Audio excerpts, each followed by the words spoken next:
Hello, I'm Sue Stockdale, and welcome to episode 136 of the Access to Inspiration podcast, where we dive today into the fast-paced world of esports, exploring what it's like to race online in this ever-growing industry. I'm thrilled to have Mark Fletcher with us today, the founder of Altitude Esports, a sim racing team that's making waves in the competitive gaming scene. For Mark, creating this team was derived from personal loss and a desire to create community.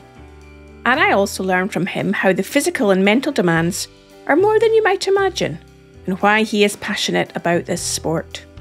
As always, you can read a transcription of this episode as you listen on our website at accesstoinspiration.org. Welcome to the podcast, Mark. It's lovely to speak to you today.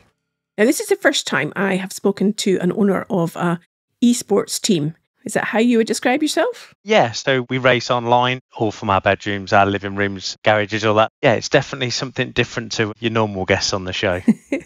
Well, what was the impetus to get this started? Have you always had a passion for racing? Yes, my dad used to race himself. He used to race Formula Fords back when I was really small. He then went into sidecar racing. Anybody who knows what that is knows that they're a pretty mental bunch. You look at a sidecar and think, I wouldn't want to be on the back of it or inside it. So it's fantastic that Dad did that, and he made a lifelong friend in a guy called Paul Langley. I've been around racetracks since I was a small child. I learned to ride a push bike at a racetrack. So me and my dad, we went into model car racing. So it's like a scaled down version of a real car. And we were successful as a team. Me and Dad, we travelled the country. I've won a couple of national titles. And then I generally can't remember how I found sim racing. But I mean, it's upscaled so massively now, from obviously racing on stuff you can buy now, Currys, to racing on high performance rigs that blow most of the people's minds of how much money we put into it and how realistic it is these days. Just describe to the listener then, what is racing in an esports team all about?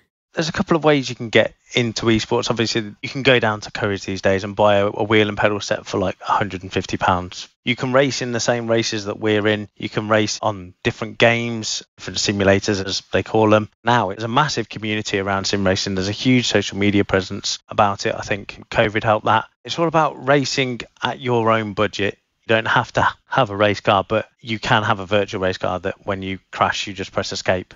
Which is a little bit less expensive than putting a proper car, physical car, repaired if you hit something. Yes, exactly. Yeah, and I don't hurt.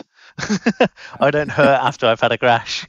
So I'm imagining that whether you're doing real life racing on a racetrack or you're doing sim racing, the competitiveness and people that like to be competitive is a key part of what it's all about. Would you say you're quite competitive, Mark? Yes, we're a good esports team. We have drivers that race alongside Max Verstappen most weekends. They're racing against the best guys in the world. Believe it or not, they're paid professionals. They earn more than I do in my day job racing on a simulator. They're contracted. They have to a certain amount of hours in the sim every week, participate in leagues. They have to develop the car, develop the setup, exactly how the guys would do real racing. We just get unlimited track time in a sense. But yeah, they're competing in the World Championships at the minute. And I think qualifying for 48 cars was split by just over a second. Oh my goodness, that sounds really competitive there.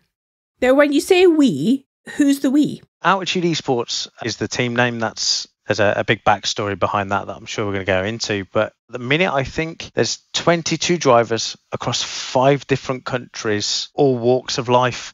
I've got real racers who race in karts mostly. There's a couple that race in karts.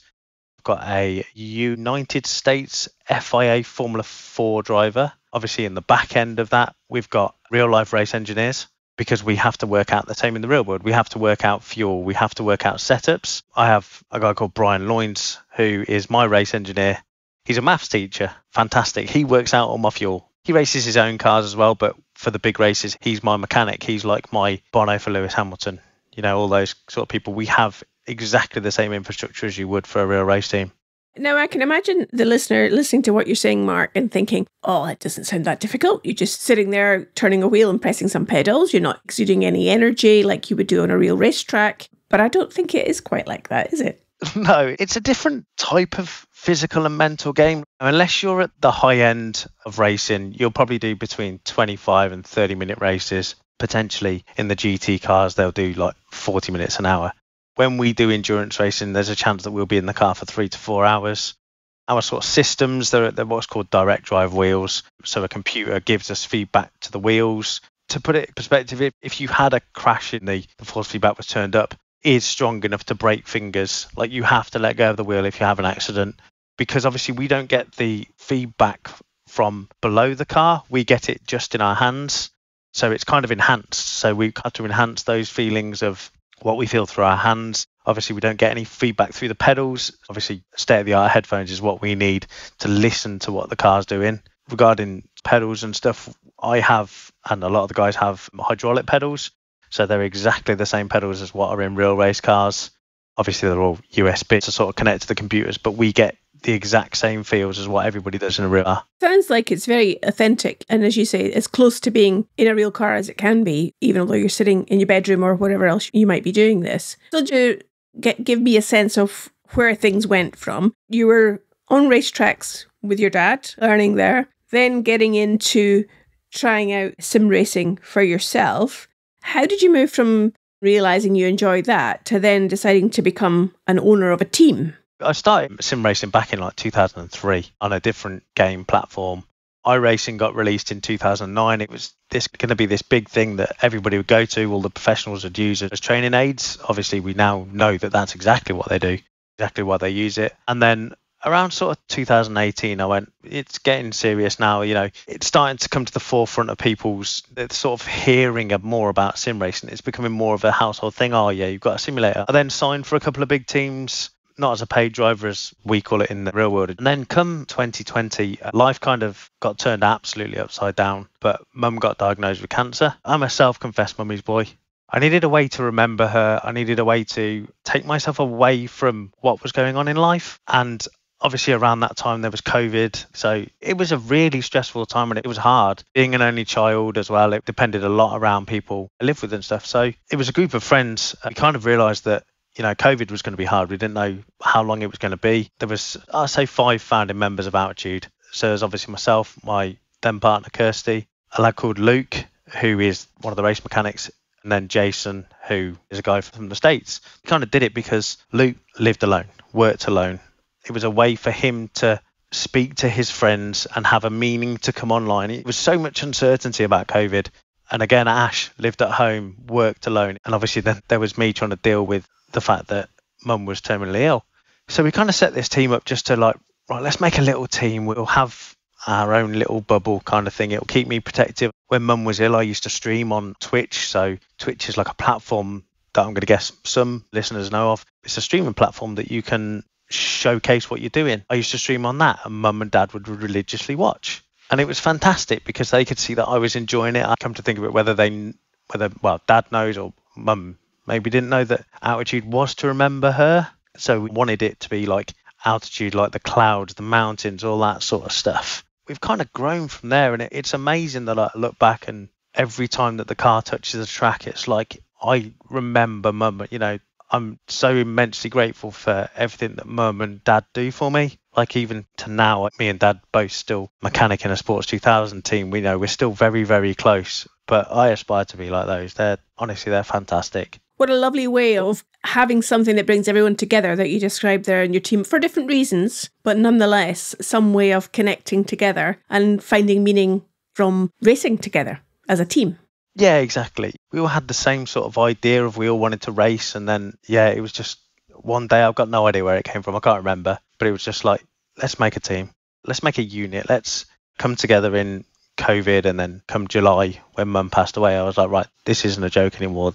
This has to succeed. With that motivation that you have to make it succeed, have you then recruited other drivers since? And if so, how do you select them? Yeah, so it's actually quite a funny, kind of a little funny thing. There was always a thing in the team that if you could out-qualify me in a race, I would get you to join Altitude.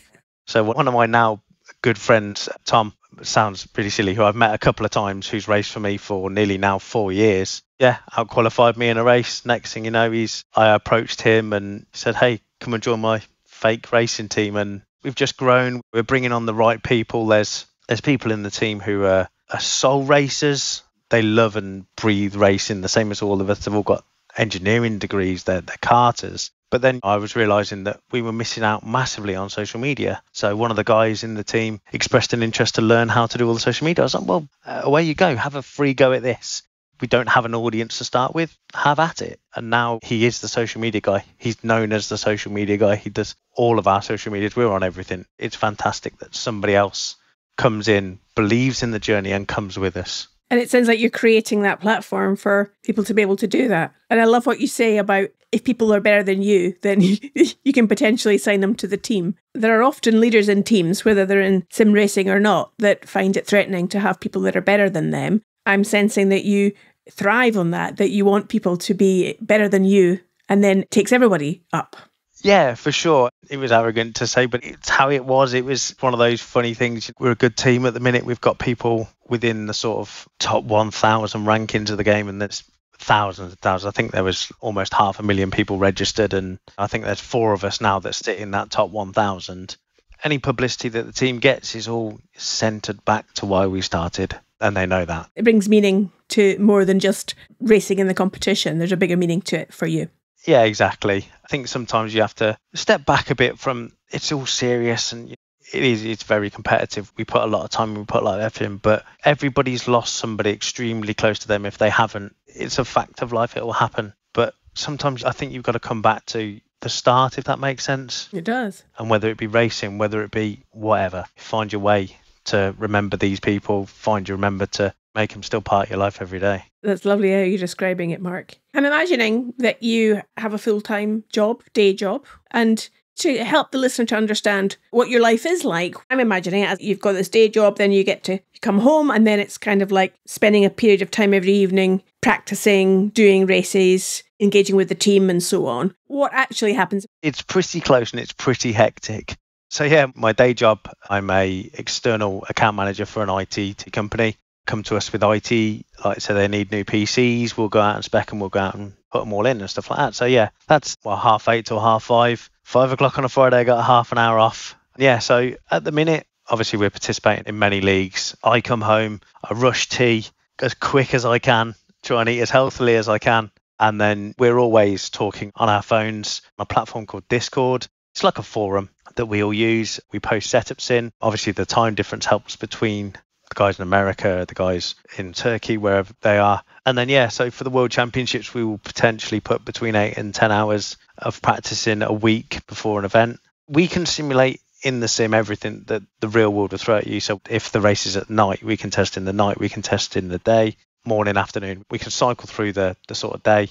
They've recently released rain, so adds another aspect to it. So not only have you got to contend with a dry track, you then have to contend with a wet track, which two completely different sort of ball games. But yeah, the guys put in a lot of effort and I'm eternally grateful for what they do. It's amazing. So you're sharing the data together, you're learning together how to get the best out of the car, I imagine, and have the right setup for any particular track and race.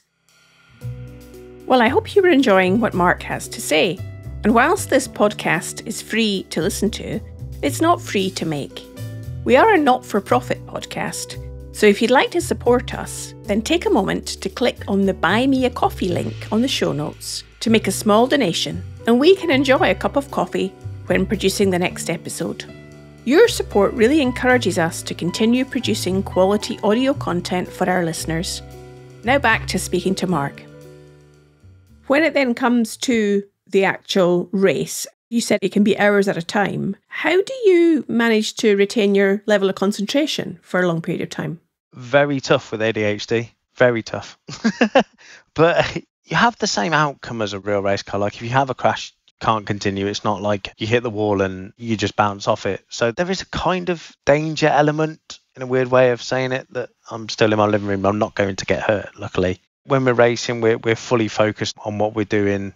It's difficult. We just kind of zone into our own little zones, really, I think. We're all talking to each other over the radios and sharing driver tips, driver developments. Not everybody's at the same level. So you can speak to your teammates while you're competing in the car, in the race? Yes, yeah. So we run live tactics. We've got, obviously, Brian, my engineer, will go in and speak to James. So they'll go in and speak to James, ask what he's doing in the pit stop, and then he'll come back to me and go, right, well, James is doing this. We should try this. So I'm never a believer in team orders because the series that we race in are broadcasted live on YouTube. I mean, there's upwards of maybe 2,500 people watching these. I always feel that if you do team orders, it kind of dumbs down the sort of racing a bit, and it looks a bit silly from my point. So I just tell my boys, just don't crash into each other. Race as hard as you want, just don't take each other out. That sounds like a very pragmatic approach to it all. What's been your greatest success so far then, Mark? What are you most proud of? Mine personally was second in the World Championships back in 2019, I think it was. We call them special events. Your Daytona 24 hours, your Spa 24 hours. We replicate them in the simulator maybe the week before. There's up to and above sort of 10,000 racers, 6,500 teams that participate in these events. We did Spa 24 hours a couple of weeks ago, and there was nearly 10,000 active people racing. And we've won many of those in our own little splits. So what they do is they take you have a thing called iRacing, which is kind of like a ranking system. So the best drivers in the world are high up in the ranking systems. And what they do, they put the top X amount into a race and then sort of filter their way down. And we now, as a team, make the highest split that you can. So like I said, we're racing against the Verstappens and, all of that. And for our boys to take on the people that are full-time, it's fantastic to see. And just getting our name out there makes it easier to talk to people about sim racing.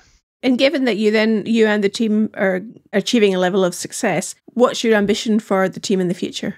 I think it's changed. I think when I started, we wanted to be one of the best in the world. With the sort of way that racing is, and it evolves, and there's always new people coming through, you kind of get to a level that you're happy with. We've got great drivers. The focus of the team now, I feel, is moving more away from the racing, but more the sort of development of the team and the people. I think, again, it comes back to sort of why we started. In my head, there's a lot more mentally that goes on with people than I think anybody cares to realise, whether you come out and say it, whether you bottle it up. I bottled it up for years, only because being like an only child, I didn't want to put pressure on anybody else. I was probably not my normal self, but I was to myself, if that makes sense. And everybody else around me, I'm known for being the happy, smiley kid. I will always be the happy, smiley kid. But yeah, it's kind of shifted now a bit. And I think bringing people's mental health into a race team and giving them inspirational people to listen to, we only have to inspire one person to be better or to want to go out and be better, and then that's job done. That's just the way I think that it's going. Whether other race teams are thinking like that, I'm not sure, but that's the way I think that Altitude's heading. Well, it sounds very similar to, let's call it real world racing, where it isn't just the physical aspect of driving the car. People have got to have their head in the right place and also be developing as people to really get the best from themselves. Sounds like you're taking that approach similarly with this sim racing too. Yeah, exactly. When you get in a real race car, your head needs to be on racing and nothing else. And it's the same for our guys. It's got to be. I've been in that position, so I now want to help however I can. It's wonderful that you've got that mindset for how you're approaching the team, Mark. I want to just turn our attention then to real world racing, because you also mechanic for a team who have a car. So how do you find that difference then, given that you spend so much time in the virtual world? What's it like then when you actually get down to a race circuit and have to see real people, real people on a real car? Yeah, that's fantastic. I've been in Sports 2000 for a number of years. It was, again, a family-run team. Myself, Mum and Dad used to run a Sports 2000 team. Obviously, I think when Dad and Mum retired, Dad wanted something to do. He's a very good gardener. He's a very good painter. And luckily, we live across the road from a Sports 2000 racer. Dad's like me, he'll talk to anybody, he'll find out what's going on. And he met up with Peter Needham, who races in the Pinto class. And next thing you know, Dad comes back saying, "Hey, Mark, do you fancy running a couple of cars?" "Yeah, Dad, of course we can. Yeah, let's have a go at it." So we bought all the stuff. We used to run 2 Pintos, Colin and Mira Fairband. We ran them successfully for a couple of years. Mira won her historic class a couple of years after we started. My dad's a fantastic mechanic. It was maintained and cleaned to within an inch of its life. We had a lorry, we had trailers. It was a real family affair. And then in our last year, we brought on Eugenio, another Pinto racer, which means we then had a lorry and a trailer. And then when Mum passed away, we kind of disbanded the team for obvious reasons, because she knew everything. There's not anything that woman did not know, whether it was admin, HR between me and Dad, or just the general planning of race meetings, making sure that me and Dad would eat at the racetracks, making sure that we'd have somewhere to sleep. There's photos that I've still got on my phone of Mum cooking Dad's ready meals in a microwave in the back of an eco trailer. It was really good. So obviously after all that ended, me and Dad kind of drifted away from the Sports 2000 sort of paddock, because obviously we were both grieving over what had happened. And again, Peter Needham came out and said, John, I've got somebody else who wants running. Do you fancy coming back into the Sports 2000 paddock? Dad trots with his van. And he's now running a man called David Gorse, who is new to racing. He'd never stepped foot in a race car before. And again, Dad helps transport the car to the race meetings, does all the race prep and stuff on the car, and just kind of helps him through his journey into racing, which he'd never been in before. In between all that, us youngsters, as we get called, collected together, and I became really good friends with Josh Law. I remember the first time that I'd met Ian and Pete, one of the other mechanics, and obviously the boys, were at Alton Park, and Pete was actually racing an MX-5 in a different race series, but at Alton as well. And I'd seen this MX-5 come flying through the first corner, sideways and everything. And I was like, he's an absolute madman. So I went over to Josh and said, Josh, did you see that madman come through the first corner at Alton Park as this MX-5 pulls up and Pete jumps out? And I was like, it was you.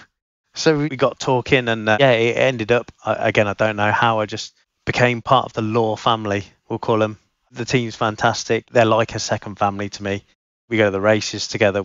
Ian is famous for his barbecues. There is not a better barbecuer in the country than Ian Law. Me and Josh have become really, really good friends. What I'm taking away from what you're saying, Mark, in our conversation so far, is this common theme that keeps running through having a sense of family and a sense of purpose, and your pragmatism, your willingness to roll up your sleeves and get stuff done, seems to me to be really a common thread between what you're doing in the virtual world and what you're doing in the racetrack, in the real world. Would you agree?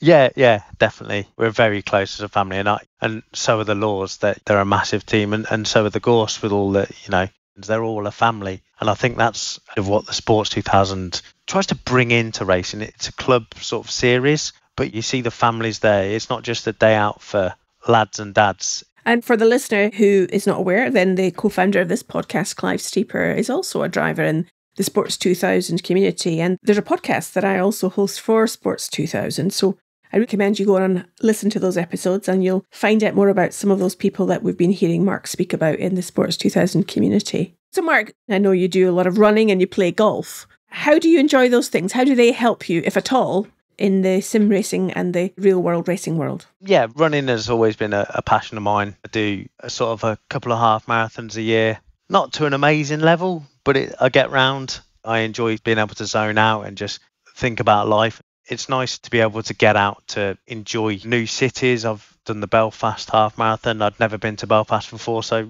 in my brain went run round it. It's like a red top bus tour, isn't it? But on my feet. It's exploring new places like that. Golf's a new hobby to me. Again, it all comes back to, like you say, family. I played golf maybe once or twice a year till COVID, when the only thing you could do was play golf. And then evidently I bought all the best clubs that I could buy, and now I realise that doesn't really matter. It's the squidgy bit in the middle that's hitting it, which is the problem. I was on the golf course when Dad phoned me and told me that Mum had passed. Well, now I can't stop. There's no physical way that I can stop playing golf. Granted, I've never been back to the course where it happened, and I can tell you exactly where it was. In my head now, I associate that sport with Mum, and I play in a fantastic society. The society's called Nice and Slicey, which is a standard thing that happens to any golfer. But there's 40 of us-ish that all went to school together, and we've all just kind of found the love of golf, and James, the founder and owner of the society, puts in a huge amount of effort. But again, it's just seeing everybody. It's the family. It's the connection to play around the golf and just spoil a good walk, as a lot of people say. So finally, Mark, if you were offering some tips of advice to any listener that's intrigued by what you're saying, maybe hasn't come across sim racing before, what would you do to encourage them to learn more about it or to experiment? I think there's a lot of places now, a lot of pop-up places that are sort of coming up. It's always fun having a go at these things. It's definitely becoming now more of a mainstream sport. I think there's so many different avenues that you can go down in sim racing. You don't have to be a driver. The love for cars will get you there, obviously. I'm due to speak to a training college soon about the other people that make up a sim teams. You can be involved in a sim team by taking photographs of the cars. Obviously, the painting all done on Photoshop. Obviously, there's Photoshop people out there that they don't even know that that's what we do. There's a lot of different ways to get into it. just go down and buy a little cheap set from Curry's. Don't waste thousands of pounds, because we all do that and go, oh, I'll probably just sell it now. But yeah, I think it's definitely something that people need to try at least once, because it's good fun. I love it. I'd be lost without it, and I'd definitely be lost without the team. You've really given us a good sense of how important it is to your life and the passion that you've got that you are sharing with the team around you.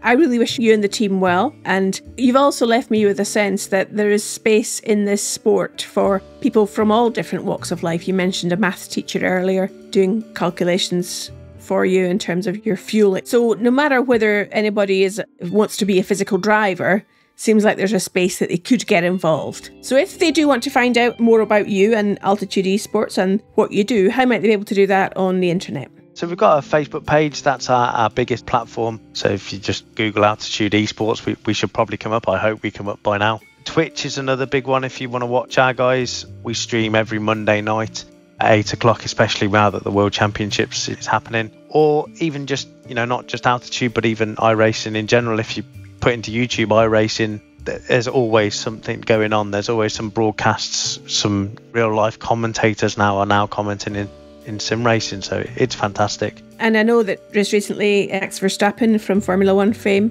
was given a bit of a telling off because he'd been staying up late in the night doing some sim racing. Yeah, that's exactly what happened. So no matter where you are in a level of sport, we can get hooked into something like that that's really interesting. Exactly, and that kind of brings it down to everybody, that you can be racing the best in the world from your living room. Sounds so exciting. Good luck with it all, Mark. Good luck with the team, and it's been lovely to speak to you today. Thanks, Sue. Well, I hope you learned something new from Mark about esports. And continuing with that sporting theme, I recommend you also listen to episode 68, where Katrina Jennings, an Olympic athlete and endurance runner, describes the preparation, training and mindset required to perform at the highest level of athletics. We now have more than 130 episodes ranging from business and sports to the arts and social change. Just hop on over to Access to Inspiration to discover them all. Next week, my guest is Agnes Spona, who's passionate about transforming education and learning. I hope you can join us then.